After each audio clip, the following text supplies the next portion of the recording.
SLNS Shakti reaches India to transport oxygen back to Sri Lanka. China says it hoped the Taliban would fulfill its commitment to ensuring a smooth transition. In your top local story, the Supreme Court's determination on the draft finance bill to legalize undisclosed assets was relayed to the Speaker of Parliament today. I wish to announce that I have received the Supreme Court's determination regarding a petition filed challenging the finance bill based on Article 121(1) of the Constitution. The Supreme Court has examined the provisions of the bill and has determined that if amendments are made to Articles 4(1), 5(1), 5(2), 5(3), 5(4), 5(5), 6(1), 7(1), 12(b), 13(1), 14 and 20 and Article 17 is completely omitted from the bill, it will be in accordance with the Constitution. If the aforementioned articles are amended based on the Supreme Court's determination, the bill can be passed with a simple majority.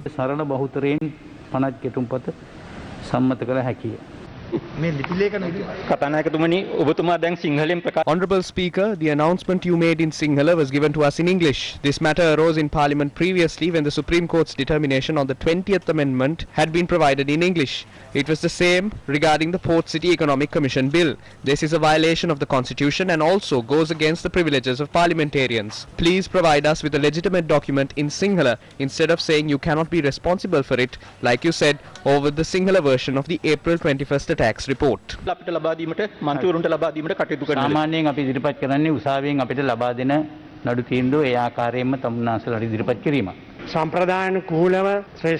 The Speaker announced the Supreme Court's determination. If there is a complication, we will rectify it.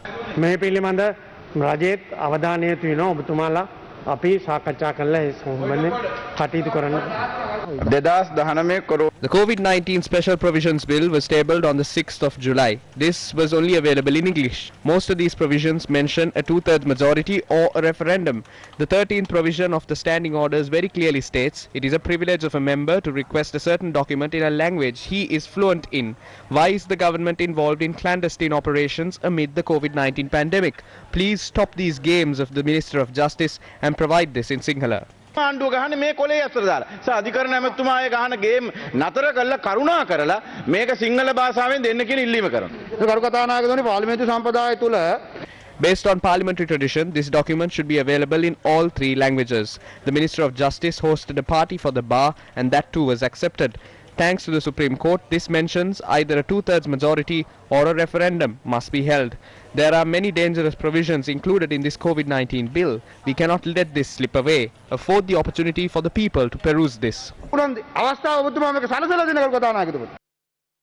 The Sri Lanka Navy's landing ship tanker named SLNS Shakti set sail from the Trincomalee harbour to Chennai, India this morning in order to transport medical oxygen ordered from the Indian government. Previously, the Sri Lankan government decided to place orders for medical oxygen in order to ensure an adequate oxygen supply for COVID-19 in Sri Lanka. The SLNS Shakti is expected to reach the port of Chennai tomorrow evening. The Sri Lanka Navy has decided to deploy a vessel of its own to avoid delays which occur at ports when importing medical oxygen in a bid to ensure continuous supply of medical oxygen for patients. It is also reported the Sri Lanka Navy is preparing to continue this process based on necessity. Taking a look at the COVID-19 situation in the country, Army Commander General Shavendra Silva has requested the public to be more vigilant for the next few days. General Shavendra Silva further advised the public to refrain from venturing outdoors except for essential purposes. We urge the public to be more vigilant during these critical times. We heavily advise the public to refrain from venturing outdoors except for essential purposes. We have informed the department heads of state departments to not call employees to work except for essential services. We expect the public will adhere and follow the interprovincial restrictions which are in place. Yesterday, we were able to identify 3,466 COVID patients, and a majority of them were from the Colombo, Gampaha and Kalutara districts. සොයාගන්න ලැබුවා. මෙහිදී බෞද්ධලේ සොයාගන්න ලැබුවේ කොළඹ දිස්ත්‍රික්කයේ කම්පහ සහ Kalutara දිස්ත්‍රික්කවලින්. Meanwhile, another 167 COVID-19 deaths were confirmed for Sunday, the 15th of August. This is the highest number of deaths reported in a day within Sri Lanka so far. Accordingly, the total number of COVID-19 deaths reported in the island now stands at 6,263. In the meantime, 3,466 COVID-19 cases were reported yesterday, raising the total number of COVID-19 cases in the country to 362,074. The quarantine curfew imposed at 10 p.m. last night was lifted at 4 a.m. this morning. A special traffic inspection was carried out at several places in the Mathura town to monitor the quarantine curfew in place. The police stated that many of the quarantine curfew breakers who were identified yesterday have tried to get away, showing old prescriptions as an excuse to travel during the curfew hours. This is how the traffic inspection was carried out in the Puttalam town.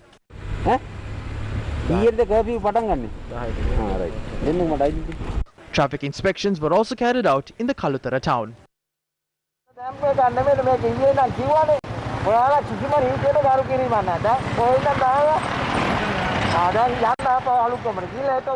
Accordingly, the quarantine curfew will be enforced island-wide every day from 10 p.m. to 4 a.m. Weddings held at home or at wedding halls will also be prohibited with effect from midnight today until further notice. In view of the current situation, the masses are continuing to close down their shops in several parts of the country in an attempt to impose self-isolation to curtail the spread of the virus.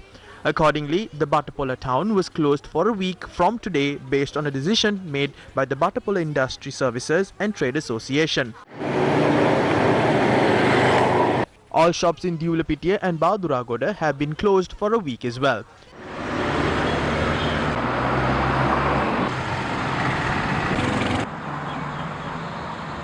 Meanwhile, the Trincomalee Municipal Council, Pradesh Sabha and trade unions have decided to close all shops in the Trincomalee Municipal Council area and the Trincomalee town and Gravats area from 6 p.m. today.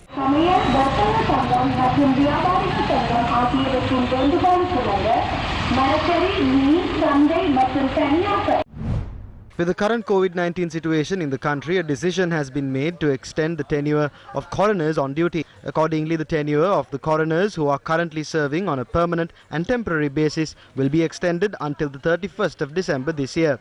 The ministry also stated that it is unnecessary for coroners who complete 70 years of age or are about to complete 70 years of age during the time frame from the 1st of August to the 31st of December to submit any applications for extensions. It is also stated that the coroners who have completed the period of first appointment or extension of service after the 31st of March 2021 but have not yet extended their period of service are not required to hand over their applications. However, the Ministry of Justice informs that application for extension of service should be submitted to the ministry as per the normal procedure after the 31st of December. Furthermore, it is stated that these circular provisions will not apply to coroners who have been informed by the ministry in writing or not granting any further extension, citing disciplinary matters. Meanwhile, the island-wide COVID-19 vaccination drive is continuing in 19 districts of the island. The administration is being carried out in 224 centres across the country. The vaccination centre, which is conducted by the Sri Lanka Army at the Viharamadevi Park in Colombo, was in operation today as well. Meanwhile, the vaccination drive to administer the vaccine for the elderly living in houses within the Gampaha Municipal Council limits was initiated today. This was being implemented under the guidance of the health authorities and the Gampaha Municipal Council. Our correspondent reported that the elderly people in Bandiyamulla, Alutgama, Idigolla and other areas of Gampaha were vaccinated at their homes today. Meanwhile, the administration of the first and second doses of the Sinopharm vaccine will be in operation at the Gampaha Summer Viharaya today. The operations of this centre are being monitored by the Gampaha District General Hospital. Meanwhile, a demonstration was carried out by the opposition of the Balapitiya Pradesh Sabha urging the government to impose a lockdown in the country.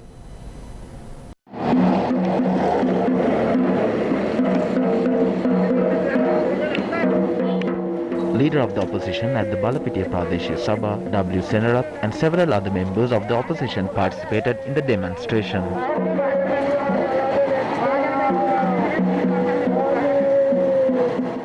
The Pradeshya Sabha members attended the monthly meeting following the demonstration in the Balapitiya town.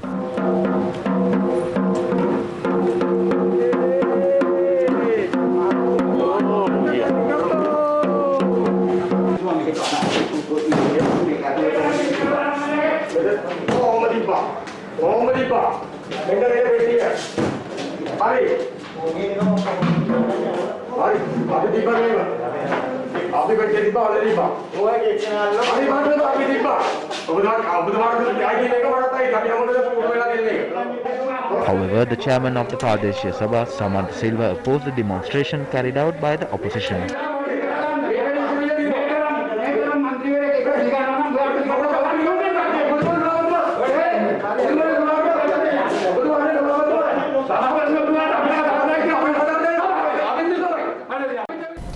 Still in local news, the COVID-19 Special Provisions Bill was discussed in Parliament today. We cannot pass a bill through the back door. When it is gazetted, it must be done in all 3 languages. Can I do what I want? If someone wants to challenge, they can go to the Supreme Court. This was challenged. There were 2 orders. The first order says there are no complications. The other says it is legal to even examine the law of another nation. We have made amendments accordingly.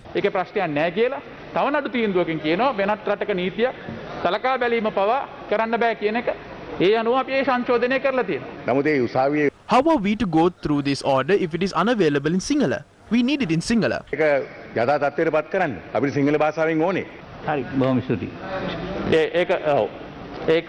The Supreme Court has given the order in English. I wish to request to access the possibility of translating it to Sinhala and Tamil.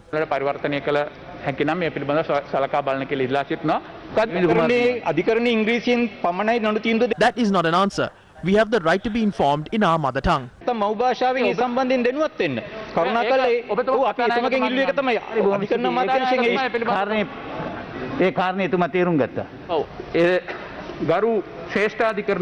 will make the relevant amendments based on the advice of the Supreme Court so as to be able to pass the COVID-19 Special Provisions Bill with a simple majority. Through this bill, our ultimate aim is to provide relief to the masses. That is, the courts will intervene and extend the time frame allowed for people to handle their cases. In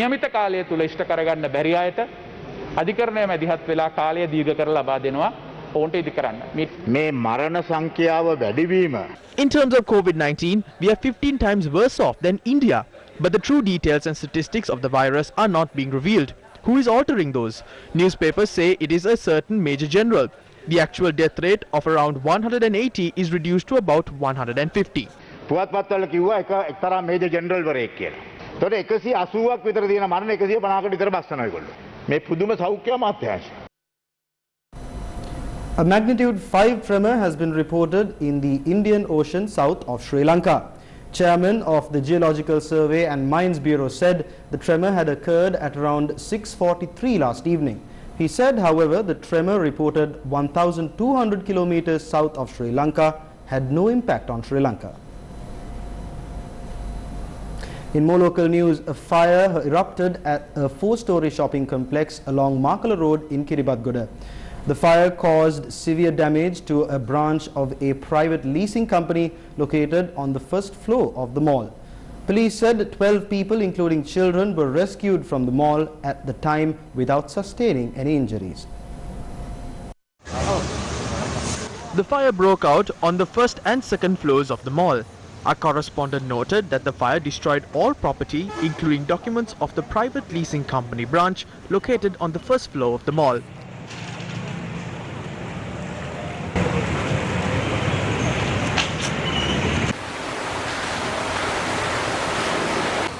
The fire brigade deployed 6 fire engines to douse the fire with the assistance of the Sri Lanka Army.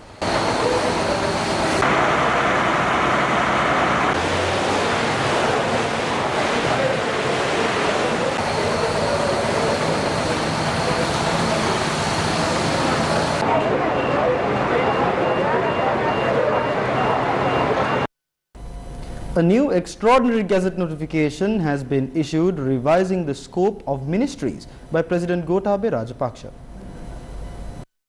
According to the new Gazette notification, the Ministry of Development Coordination and Supervision should coordinate and monitor development activities on the Vistas of Prosperity National Development Programme upon presidential directives and guidelines to bring about a people-centric economic development through an active and vibrant mechanism, creating novel opportunities for the people.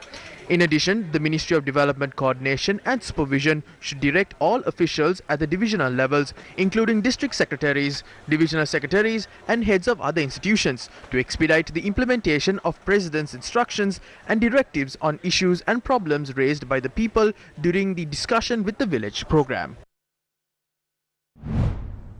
Meanwhile, Minister Dinesh Gunawardena, who was sworn in as the new Cabinet Minister of Education, called on Venerable Alle Gunawansa yesterday afternoon. Minister Dinesh Gunawardena visited the Dharma Yatanaya at Bauddha Lokamawata, Colombo, and engaged in religious activities and received the blessings of the Mahasangha. The minister then expressed his views to the media.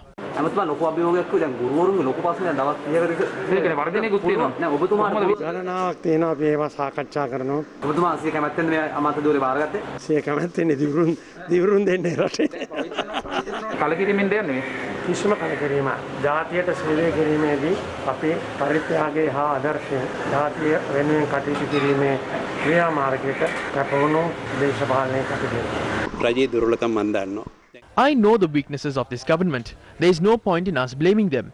They get on with their work irrespective of our complaints. There is no one to protect the people. Therefore, we need to take it into our own hands. I do not see anyone who has done any work in the past. Not only the public, ministers and politicians should also make sacrifices during these hard times. In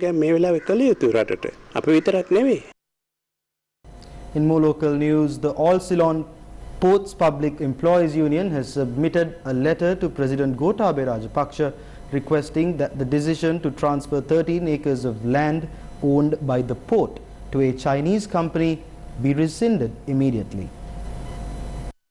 In this letter, the All Ceylon Ports Public Employees Union points out that although every government, past and present, has delegated national resources to local and foreign companies under the label of development, it has not brought any economic benefit to the country or the port.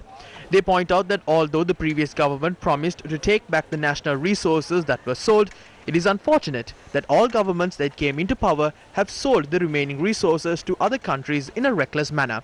The Ports Trade Union has requested the President to immediately stop the decision taken to sell or lease the remaining resources. In a developing story, one suspect has been arrested over the death of an elephant in the Block 3 of the Yala National Park. The Department of Wildlife believes the arrested suspect is the owner of the firearm used to kill the animal.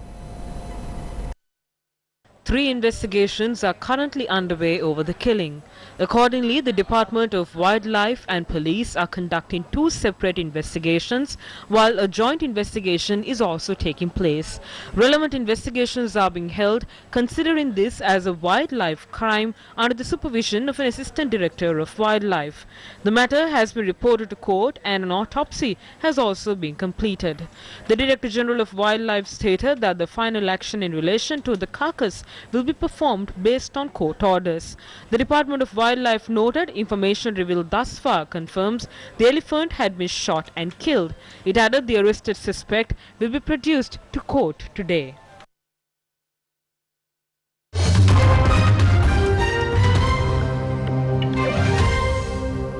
In your international news, United States President Joe Biden broke days of silence on the chaotic military pullout from Afghanistan, doubling down on his decision as he fired scorching criticism at the country's former Western-backed leadership for failing to resist the Taliban. Striking a defiant tone, President Joe Biden said yesterday that he stands squarely behind his decision to withdraw U.S. forces from Afghanistan, and the Afghan government's collapse was quicker than anticipated. We went to Afghanistan almost 20 years ago with clear goals: get those who attacked us on September 11, 2001, and make sure al-Qaeda could not use Afghanistan as a base from which to attack us again. We did that. We severely degraded al-Qaeda in Afghanistan. We never gave up the hunt for Osama bin Laden, and we got him. That was a decade ago. Our mission in Afghanistan was never supposed to have been nation building. It was never supposed to be creating a unified, centralized democracy. Our only vital national interest in Afghanistan remains today what it has always been, preventing a terrorist attack on America's homeland. I've argued for many years that our mission should be narrowly focused on counterterrorism, not counterinsurgency or nation building. The U.S. president is being criticized for his handling of the U.S. withdrawal from Afghanistan, but analysts note that people in the U.S., while appalled by the scenes at Kabul airport, remain broadly supportive of the U.S. leaving the country.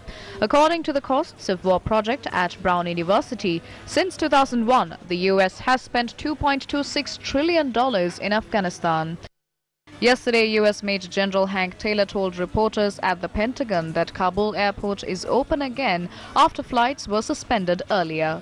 The U.S. is also sending another 1,000 troops to help with the evacuation. China's government said yesterday it hoped the Taliban would fulfill its commitment to ensure a smooth transition and curb all kinds of terrorism in Afghanistan following its rapid takeover of the country. Nobel Peace Prize winner Malala Yousafzai says she is deeply concerned about the situation in Afghanistan, particularly the safety of women and girls, and is calling on world leaders to take urgent action. UN Chief Antonio Guterres is urging all countries to accept Afghan refugees and refrain from deportations. He said on Twitter, quote, "The world is watching events in the country with a heavy heart. Afghans have known generations of war and hardship. They deserve our full support," end quote. Victorious Taliban fighters patrolled the streets of Kabul yesterday as thousands of Afghans mobbed the city's airport, trying to flee the group's feared hardline brand of rule. Scores of Afghans ran alongside a U.S. military plane as it taxied on the runway, and several clung to the side as the jet took off. According to foreign media, the Taliban has set up a cordon to stop people getting into the terminal of Kabul airport and have been firing warning shots to keep people away from the area. At least 5 people are reported killed at Kabul airport, with thousands trying to flee. And that brings us to an end of this edition of Lunchtime News here on TV1. For the News First team, the voice of the people, I've been Sanita Senanayaka along with my producer, Ravindu Jayakodu.